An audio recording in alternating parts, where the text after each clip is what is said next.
बच्चों, एक गांव में दो घोड़े रहते थे।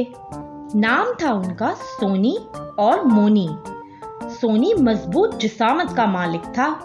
उसके बरक्स मोनी कमजोर और दुबला पतला था। दोनों में खूब गहरी दोस्ती थी, मगर सोनी अक्सर मोनी का मजाक उड़ाता। तुम एक आम से घोड़े हो, मुझे देखो, मैं कितना खूबसूरत और ताकतवर हूँ। सब मेरा कितना ख्याल रखते हैं। तुम खुद को देखो, तुम कितने कमजोर हो। मोनी रोज रोज उसकी ये बातें सुनकर तंग आ गया। एक दिन वो कहने लगा, तुम हर रोज अपनी तारीफ करते रहते हो। ऐसा करते हैं, दौड़ लगा लेते हैं, देखते हैं किसमें कितना दम है। दोनों मैदान में पहुंचे।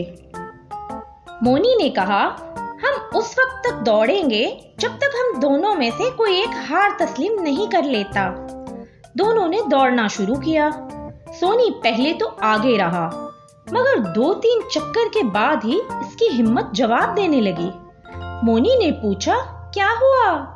इसने जवाब दिया, कुछ नहीं।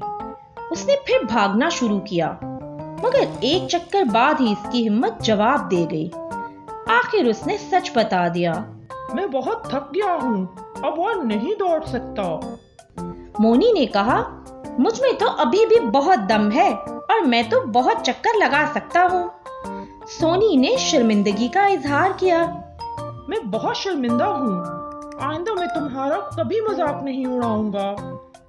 बच्चों, इस कहानी से हमें ये सबक मिलता है कि कभी भी किसी को कमतर नहीं समझना चाहिए और मजाक उड़ाना तो बहुत बुरी बात है।